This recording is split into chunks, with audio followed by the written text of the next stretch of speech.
On va dans Illustrator. Je suis dans Illustrator, pourtant je vois encore l'image Photoshop derrière. Ça, c'est typique du Mac, évidemment. On voit les autres applications derrière celles qu'on est en train de travailler. Ça, je sais que ça dérange beaucoup ceux qui sont habitués au PC que ça fonctionne comme ça. Vous pouvez enfoncer Command-Alt-H qui correspond à menu Illustrator, masquer les autres. Et comme ça, vous ne voyez plus l'image qui est dans Photoshop. Command-Alt-H. De toute façon, on va créer ici un document dans Illustrator qui va remplir tout l'écran. Alors, erreur habituelle dans Illustrator, c'est d'amener l'image en faisant fichier ouvrir. On va faire l'erreur pour expliquer quel est le problème. J'ai encore eu le cas l'autre jour, un collègue qui me téléphone et qui me dit « Mince, mon pinceau ne fonctionne plus. J'arrive plus au pinceau. Je mets une image en fond dans Illustrator, j'arrive plus à dessiner au stylet par-dessus avec le pinceau. » Et ça venait du fait qu'il ouvrait les images dans Illustrator de la mauvaise manière, c'est-à-dire en faisant fichier ouvrir. Il faut se dire que Illustrator est un logiciel qui est fait pour traiter des vecteurs. Et une image telle qu'on l'a été la chercher sur le web, ce sont des pixels. Donc on demande ici à Illustrator d'ouvrir une image qui ne correspond pas à ce pourquoi il est fabriqué en fait. Lui, il est fabriqué pour ouvrir les images vectorielles, pas des images pixels. Donc je vais ouvrir l'image PSD. La JPEG, je m'en occupe plus.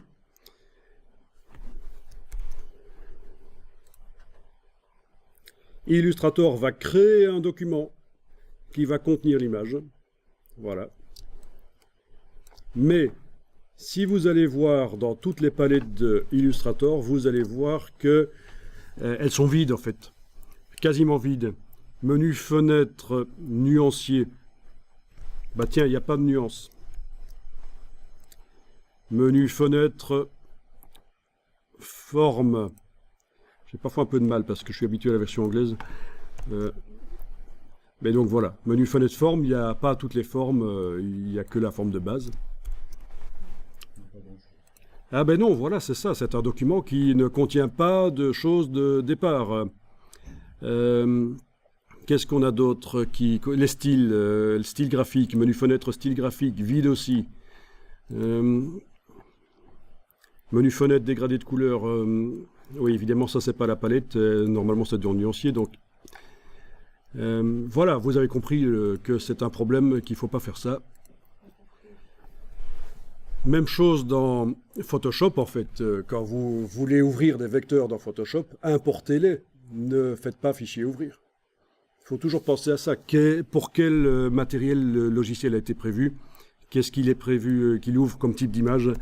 Si c'est du vectoriel dans Illustrator, ben, vous faites fichier ouvrir, si c'est du pixel, faites fichier importer, c'est ce qu'on va faire maintenant, je viens de fermer le document là. Et avant d'amener l'image, je vais faire fichier nouveau. Donc je fais un nouveau document. Ah oui, même chose que précédemment, je vais peut-être enclencher la boîte héritée. Donc je ferme la boîte ici. Dans les préférences de Illustrator, je vais faire en sorte que ce soit l'ancienne boîte, ce sera plus facile je pense. Illustrator préférences générales. Vous pouvez cocher l'option utiliser l'interface héritée nouveau fichier. Ça veut dire qu'il va utiliser la vieille interface, enfin vieille, celle qui existait avant CC 2017. Donc fichier nouveau, voilà. Ah, ça fait moins peur quand même tout de suite. Vous avez ici des profils de documents. Rien à voir avec les profils couleurs. Un profil couleur, ça décrit le comportement d'un appareil ou d'une norme de fabrication d'appareil. Ici, ce sont des documents de départ, en fait. Et parmi cette liste, vous voyez que moi, j'en ai ajouté, parce qu'on peut se créer ses propres documents de départ qui contiennent certaines couleurs, certains motifs, certains dégradés. Et je peux vouloir, chaque fois que je fais un document Illustrator, démarrer de ça. Donc on peut faire ses propres documents de départ. C'est pour ça que vous en avez ici que ces deux-ci, par exemple, vous ne les avez pas. Donc de départ janvier 2017, travail graphique 2016, c'est des choses que j'ai personnellement ajoutées pour les avoir quand je crée un nouveau document. Sinon, les autres, c'est de l'Illustrator, c'est livré avec Illustrator. Ce sont des vrais documents Illustrator qui existent dans le dossier Illustrator, dans le dossier des programmes, des applications. Et chaque fois qu'on crée un document sur base de ce modèle, en fait, de ce modèle de ce document de départ, Illustrator fait une copie et vous l'ouvre. Alors, on va choisir un document pour l'impression. Format A4, je vais choisir paysage. Qu'est-ce qu'on a d'autre comme option ici? Mode, CMJN ou RVB. Mais en fait, Illustrator peut contenir les deux types de couleurs dans le même document. C'est pas comme dans Photoshop où quand on fait un document RVB, on ne sait pas mettre de CMJN dedans. Et inversement, dans Photoshop, quand on crée un document CMJN, on ne sait pas mettre de RVB dedans. Ici, dans Illustrator, on peut mettre les deux types de couleurs peuvent cohabiter, un peu comme dans InDesign. Bon, alors on va choisir RVB. Ça, c'est vraiment important. Pourquoi est-ce qu'on a le petit point d'exclamation? C'est parce que dans la description du document de départ impression, il était indiqué que c'était du CMJN. Et on peut s'éloigner, ça vous indique juste, tiens, on s'est éloigné, voilà, du document de départ. Impression. Vous cliquez sur OK. Et voilà, vous avez votre document Illustrator qui est affiché en RVB en fait. C'est ça que ça veut dire. C'est pas un document RVB, c'est un document affiché en RVB. Ça, c'est super important de comprendre ça. Il y a plein de gens qui utilisent Illustrator et chaque fois qu'ils font un nouveau document, ils font un document CMJN. Ça veut dire que si on leur demande de faire une illustration genre manga, avec des couleurs super saturées, du vert super saturé, ils n'y arrivent pas. Ça n'existe pas le vert super saturé en CMJN. Et donc c'est la cata. On va faire un test ici, vous allez voir. Vous allez créer un rectangle tout simplement, en traçant dans Illustrator. Voilà un rectangle qui a été tracé, avec un fond blanc et un contour noir. On est en train de travailler sur le fond. Ne faites jamais ceci dans Illustrator, choisir la couleur en double-cliquant sur l'échantillon comme si vous étiez dans Photoshop. Ça va vous poser un problème. Il vaut mieux que les couleurs utilisées dans les illustrations soient dans le nuancier. Il faut qu'elles soient dans le nuancier. Et si vous choisissez les couleurs comme ça, elles ne sont pas dans le nuancier. C'est utile qu'elles soient dans le nuancier pour modifier d'un coup toutes les couleurs d'une illustration. Quand on modifie la couleur dans le nuancier, dans l'illustration, les objets qui utilisent cette couleur se modifient. Il y a un lien. Donc, avant d'aller mettre une autre couleur que du blanc dans ce rectangle, je vais aller chercher le nuancier. Menu fenêtre, couleur, non, menu fenêtre nuancier, excusez-moi, je confonds avec InDesign encore. Il faut vraiment passer d'un logiciel à l'autre, c'est pas évident. Menu fenêtre nuancier. Ok. Ça, c'est le nuancier qui était prévu dans notre document de départ de type impression. C'est-à-dire que toutes les couleurs sont de type CMJN. Vous ne voyez pas de vert vif là-dedans. Alors, on va aller chercher dans les bibliothèques ici. C'est une des manières d'aller chercher les bibliothèques. C'est cette icône en bas à gauche du nuancier. Vous allez chercher nuancier par défaut. Et vous avez RVB de base. RVB de base, c'est le nuancier de couleur qui est livré quand on crée un document de type web dans Illustrator.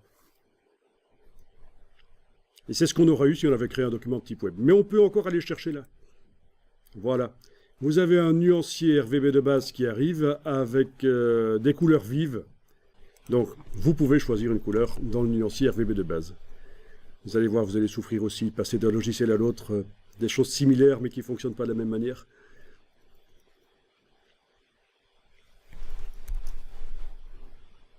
Ok.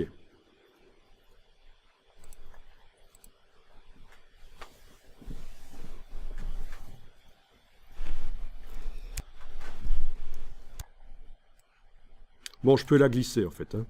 On peut la prendre et la glisser dans le nuancier ici, du document, qui lui est modifiable. Celui-ci ne sera pas modifiable.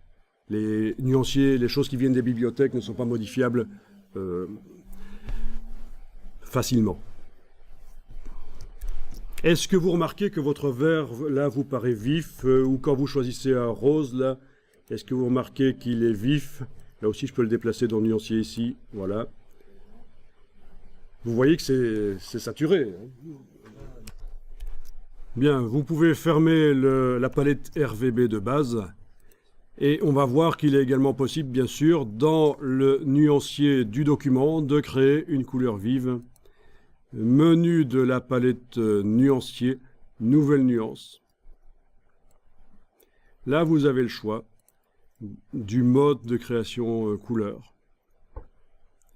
Je vais rester en RVB et vous cliquez dans les curseurs de manière à choisir une couleur vive différente des deux là, rose et verte qu'on a déjà choisi.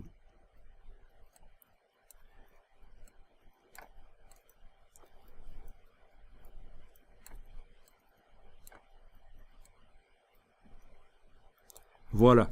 On vous indique, tiens, attention, cette couleur que vous avez choisie est hors espace imprimable. Et donc, elle risque de ressembler à ça. Bon, ils exagèrent un peu la dégradation que ça aura quand ce sera imprimé, en fait, hein. Mais bon, je me dis, ben, c'est pas grave, je vais faire mon illustration pour le matériel le meilleur que j'ai à ma disposition, mon écran. Hein, en supposant que j'ai un écran de graphiste, ce qui est quand même vraiment conseillé. Et après, je ferai une exportation vers le sRGB pour afficher l'image sur le web avec des couleurs vives. Je ferai une exportation vers tel ou tel CMJN pour imprimer sur tel ou tel papier. Et c'est vrai que sur le papier, je n'aurai pas des couleurs aussi vives que dans mon illustration. Par contre, sur une tablette, un smartphone ou un écran, j'aurai des couleurs vives. Donc pourquoi travailler en CMJN directement? Pourquoi faire en sorte que sur tous nos appareils, les couleurs soient ternes? Juste parce qu'il y a, parmi toute la gamme des appareils que je vais utiliser pour sortir mon illustration, il y en a un qui n'est pas performant. Maintenant, si vous travaillez que pour l'impression, pourquoi pas travailler en CMJN? Mais il y a plein de choses qui vont de toute façon moins bien fonctionner au niveau des filtres sur ce qui est CMJN, surtout dans Photoshop, hein, je parle. Ok, donc je suppose que vous connaissez la petite astuce quand vous avez choisi une couleur. Si vous voulez modifier la luminosité, c'est la touche majuscule et on prend n'importe lequel des curseurs et ça modifie l'intensité lumineuse de la couleur. Avec la touche majuscule, quand on bouge un des trois curseurs, ça modifie l'intensité lumineuse.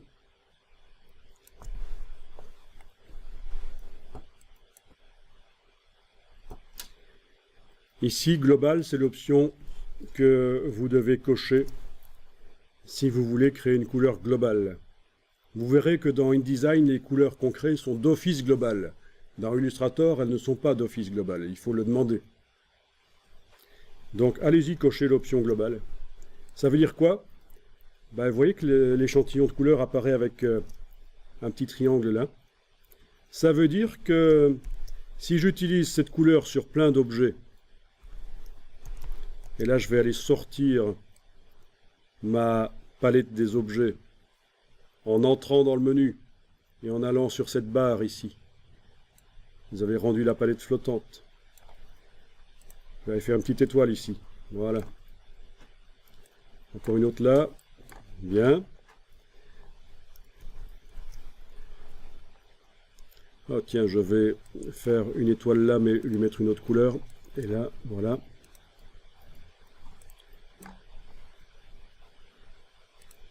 Bon.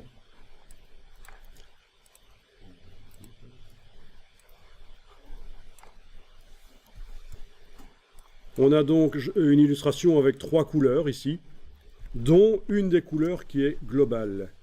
Avec la flèche noire, vous cliquez à côté de tout en cliquant n'importe où sur la page là où il n'y a pas d'objet. Et donc rien n'est sélectionné. Et on va voir ce qui se passe quand je double-clique sur la couleur globale ici. Il y a une boîte qui s'ouvre. Vous avez une case aperçue. Tiens. On la coche. Et quand on modifie la couleur ici, tous les objets qui utilisent cette couleur dans l'illustration sont modifiés. Très intéressant. Ça veut dire que vous pouvez démarrer une illustration avec les mauvaises couleurs. Vous faites vos objets, vos formes, les couleurs ne sont pas bonnes, mais c'est pas grave, vous savez qu'à la fin, vous allez pouvoir double-cliquer sur la couleur dans le nuancier et modifier cette couleur-là sur tous les objets qu'il utilise. Et faire différents tests, même dupliquer le design et faire différentes versions. Par contre, les autres couleurs, là, le rose, je double-clique sur lui, case aperçue. Quand je modifie la couleur dans cette palette, ben, ça ne modifie pas. Si tu as une forme sélectionnée, mais là on a cliqué à côté de tout, on n'est pas censé avoir une forme sélectionnée. Mais oui, en effet, on pourrait modifier la forme sélectionnée.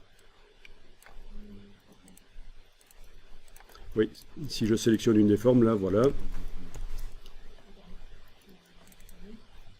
En effet, bien sûr, ça fonctionne.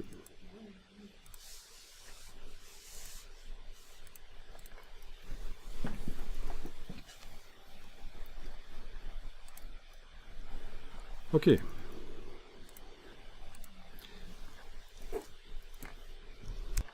Alors, si vous voulez voir ce que ça donnera à l'impression, vous pouvez aller dans le menu Affichage et enclencher Couleur d'épreuve. Ensuite, il faut indiquer quel type d'épreuve vous voulez. Une épreuve, c'est donc un test, une prévisualisation de l'impression, en fait. Alors,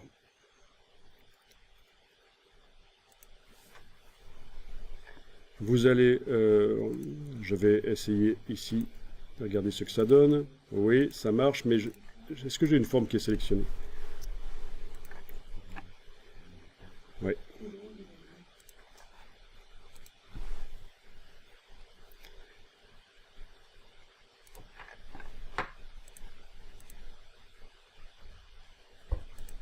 Voilà.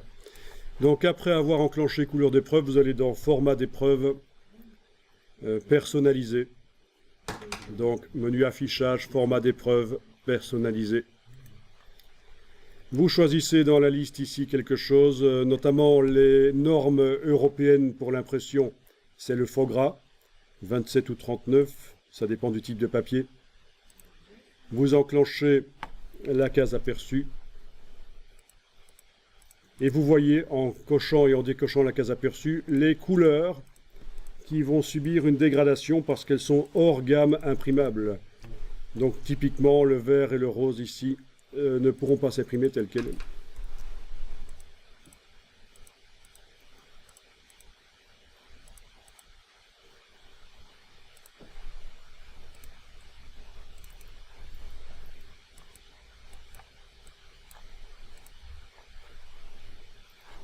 Oui. Affichage, format d'épreuve personnalisé. Après, quand c'est enclenché, le type d'épreuve que vous voulez, pour voir avec et sans épreuve, il faut cocher et décocher couleur d'épreuve en fait. Hein. Voilà. Là, j'ai été remplacer mon orangé qui était imprimable par un cyan vif non imprimable tel quel. On voit la dégradation qui va intervenir. Donc ça veut dire qu'on peut très bien travailler avec des couleurs RVB dans Illustrator, mais malgré tout voir, et même chose dans Photoshop, vous pouvez travailler une image RVB, mais la voir telle qu'elle sera à l'impression. Alors décocher couleur d'épreuve, Parce que là c'est juste pour voir ce que ça donne.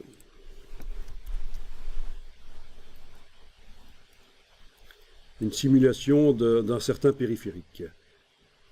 Ça pourrait être aussi une impression jet d'encre ou n'importe quel type de périphérique d'impression pour lequel on vous a donné un profil et il sera donc disponible dans la liste des profils.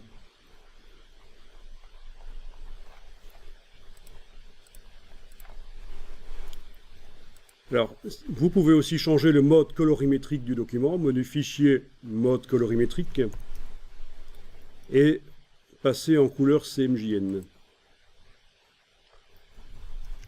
Donc là, vous voyez. Et le CMJN en question, c'est celui qui est réglé dans édition couleur. Dans ce cas-ci, c'est du Uncoated Fogra 29. Si je reviens en fichier mode colorimétrique du document, couleur RVB, ben mes couleurs vives sont perdues. Ah oui, donc faites gaffe à ça. Faire passer le document en fichier mode colorimétrique CMJN et revenir en RVB, ben vous avez perdu les couleurs vives. Ce n'est pas la même chose que le système d'épreuvage qu'on a là dans affichage couleur d'épreuve, qui lui ne modifie pas les couleurs dans le document. Bon, mais on peut toujours faire un commande Z plusieurs fois et on récupère, hein, évidemment. Je viens de... ah oui, elles étaient perdues dans le nuancier aussi. Ici, je fais commande majuscule Z. Et là, je vais en avant, et en effet, elles deviennent plus ternes. Je fais commande Z, je vais en arrière. Voilà. Il y a un historique dans Illustrator, comme dans Photoshop, sauf qu'il n'est pas sous forme de palette. Hein. Mais il existe. Hein. Vous pouvez faire commande Z plusieurs fois, et commande majuscule Z pour revenir, réappliquer les choses que vous venez d'annuler. Mais malheureusement, on ne le voit pas. Il n'y a pas encore de palette historique dans Illustrator. Limité ? Non, il n'y a pas de limite. Enfin, la limite est à plusieurs milliers de... C'est dans Photoshop que c'est limité, à 50, mais on peut faire monter à 1000 dans Photoshop. Mais ici, dans InDesign ou Illustrator, la limite, il n'y en a pas, c'est la limite de stockage des applications sur l'ordinateur. Enfin, quand je dis il n'y en a pas, c'est peut-être limité à 10 000, mais bon, on ne va pas rigoler, quoi. Bon, ça, c'était intéressant pour le fait qu'il faut travailler en RVB, sauf si vous avez une très bonne raison de ne pas travailler en RVB. Si vous parlez de ça à certaines personnes qui sont dans l'industrie graphique, ils vont vous dire, ils vont devenir tout rouges et s'énerver, parce que ça ébranle leur base. Et ils vont vous dire, mais vous êtes fous, c'est pour l'impression, le travail final, il faut travailler absolument en CMJN, qu'est-ce qu'on vous a appris à l'école Mais il faut savoir que ça fait quand même 15 ans que Adobe préconise de travailler en RVB quand on fait de la création. Et voire même, ils ont aussi un autre mode qui s'appelle le LAB, qui est encore mieux, mais bon, ça c'est assez marginal. Et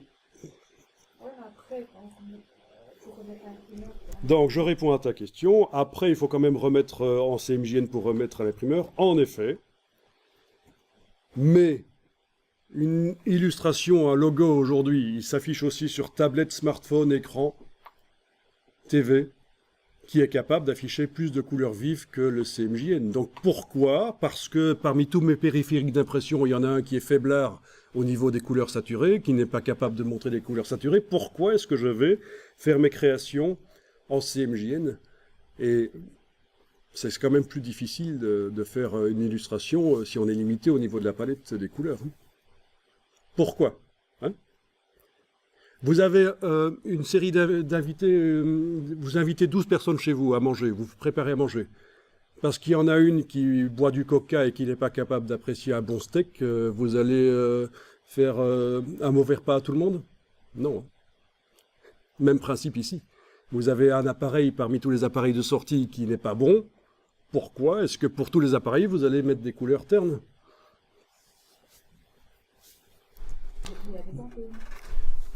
Donc, oui, il y a des Pantones, ok, mais ça ajoute du coût. Hein. Bien sûr, là, si on commence à parler des couleurs Pantone, on peut étendre la gamme imprimable. Il y a aussi les impressions en 6 couleurs. Cyan, magenta, jaune, noir, orange et vert. On s'approche plus de ce qu'on a sur un écran si on utilise un bon type de papier. Enfin, c'est à vous de voir quelle méthode vous voulez utiliser, mais moi, personnellement, je pense que c'est plus facile de se mettre plus d'outils à disposition et de travailler avec un bon écran, avec plein de couleurs différentes. Et tant pis si, pour l'impression sur papier, les couleurs ne sont pas exactement telles qu'on les a créées dans l'illustration, elles seront plus ternes. Mais de toute façon, on ne sait pas faire pleurer une pierre. Hein. La presse offset ne pourra pas vous sortir des couleurs saturées, à moins de commencer à tricher avec des couleurs Pantone ou de l'hexachromie, c'est-à-dire l'impression en 6 couleurs. Donc oui, c'est une logique. On préfère travailler en CMJN dès le départ pour avoir, ou des couleurs quand même moins vives que ça, pour avoir une cohérence entre ce qui est imprimé et ce qui est affiché sur le web. Oui, pourquoi pas, oui. Maintenant, il faut savoir que si on s'adresse à un public jeune, ils ont envie d'avoir des couleurs vives. Et ça peut faire une différence entre une application iPad qui fonctionne et une qui ne fonctionne pas. Ah oui. Oui, alors quoi? Si tu fais des couleurs ternes de la gamme imprimable et que pour l'iPad on a besoin de couleurs vives, tu dois faire une deuxième version de chaque illustration avec d'autres couleurs. Ça dépend du public, quoi. Ah oui, évidemment, si on fait un truc classieux pour certaines publications, la cuisine, mauvais exemple, parce que justement pour les légumes et tout ce qui est viande, avoir des couleurs quand même autre chose que ce qu'on sort sur une presse, c'est mieux. Mais pour certaines publications, c'est vrai que ça peut apporter un cachet d'être dans des couleurs pas trop vives, bien sûr. Hein, mais prends l'exemple des légumes, des photos de légumes, et quand tu photographies, tu as des couleurs vives, quand même. Si tu les transformes en CMJN dans Photoshop, tu vas perdre, tu vas avoir des choses pas appétissantes. Vous connaissez tous ces menus dans les restaurants bas de gamme avec des plats qui sont imprimés. On a l'impression qu'ils vont vous servir un steak gris ou des choses comme ça. Ça c'est pas appétissant. Mais bon, c'est complexe parce qu'il existe des techniques d'impression qui sont plus performantes que le CMJN basique de l'imprimeur. Ce sont des sujets très vastes et complexes.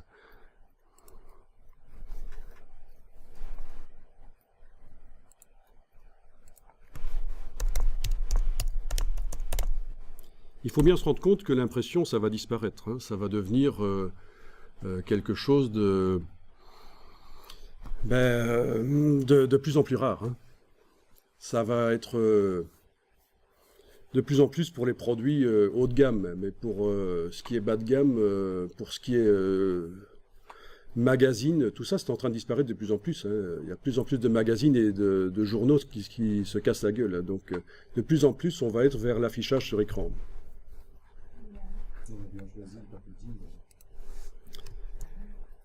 Donc je vous parlais de l'hexachromie, c'est un système donc qui utilise merci pour le blocage, qui utilise des encres Pantone pour imprimer. Typiquement quand vous avez des posters où la première page d'un magazine, elle est imprimée en 6 couleurs. Si vous prenez une loupe, ce qu'on appelle un compte-fil, hein, la loupe spéciale pour regarder les trames, vous allez remarquer qu'en plus du cyan, magenta, jaune, noir, vous avez une trame orangée et verte sur les posters qui sont avec des couleurs bien vives ou sur les premières pages de couverture de magazines.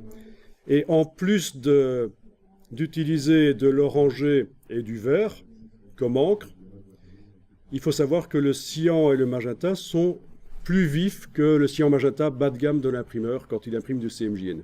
C'est du cyan magenta Pantone. Donc là, vous avez sur le papier quelque chose qui ressemble très fort à ce qu'on a sur un écran, en fait, grâce à cette technique. Les magazines haut de gamme sur les œuvres d'art, par exemple, ou sur l'art, les magazines haut de gamme sont totalement imprimés en 6 couleurs. Pas seulement la couverture. Donc les pages intérieures aussi. Les publicités que vous recevez dans votre boîte aux lettres, genre Carrefour, Mousquetaire, non peut-être pas Mousquetaire, mais Carrefour, c'est du 6 couleurs. C'est surprenant, mais c'est imprimé en 6 couleurs. Regardez avec une loupe, vous avez une trame verte et une trame orangée en plus du cyan, magenta, jaune et noir. Pour que les produits soient avec des couleurs bien vives. Mais je comprends pas, moi, du coup, Alors le coût, justement, ils y arrivent parce que c'est imprimé à des millions d'exemplaires. Ils impriment leur... S'ils devaient imprimer à moins de 100 000 exemplaires, l'hexachromie, ça commence à devenir très cher, en fait. Hein. Mais dès qu'ils impriment à des millions d'exemplaires, il n'y a pas de problème. Ils rentrent dans leur coût, ça vaut la peine. ouais, c'est moins d'impression. Alors, que ce soit l'offset ou l'héliogravure, qui est la technique d'impression utilisée pour des documents en très grand nombre, ça demande énormément de préparation. Mais surtout l'héliogravure. Donc, ce qu'on dit, c'est qu'en général, au-delà de 100 000 exemplaires, l'offset, il faut oublier. Quand vous imprimez avec très peu d'exemplaires, 1000, 2000, pensez à l'impression numérique. Digital, oui. Entre 2000 et 100 000, l'offset reste intéressant. Alors, l'héliogravure, c'est une technique avec de l'encre liquide, contrairement à l'encre poisseuse qu'on a en offset. Et c'est pas avec des plaques basées sur la répulsion eau et encre grasse, c'est avec des rouleaux en cuivre qui sont perforés, avec des micro-perforations. C'est gravé au laser et l'encre liquide rentre dans les petits trous. Et ça permet de l'impression très rapide aussi. Donc, voilà, oui. Donc voilà des exemples ici de rouleaux d'impression en hélio. Et à chaque fois, il repart sur la feuille au début pour ça. C'est une alimentation en continu avec une bobine de fil. Alors, je n'ai pas trop d'exemples ici, à part ces deux-ci. Et donc, c'est une alimentation en bobine, en continu. Quand on fait de l'impression en grand nombre, plutôt que d'avoir des feuilles prédécoupées, on a une bobine et puis les feuilles sont coupées après l'impression. L'impression à peu d'exemplaires, vous avez des feuilles prédécoupées, ce qu'on appelle l'alimentation de la presse en feuille à feuille, le sheet fed. Et pour des impressions en plus grand nombre, il va falloir que ça aille très vite. Donc c'est une grande bobine de papier. On imprime et puis après on fait la phase du façonnage, découpe, pliage, rognage, agrafe et voilà. Ok. Je me rends compte que j'ai été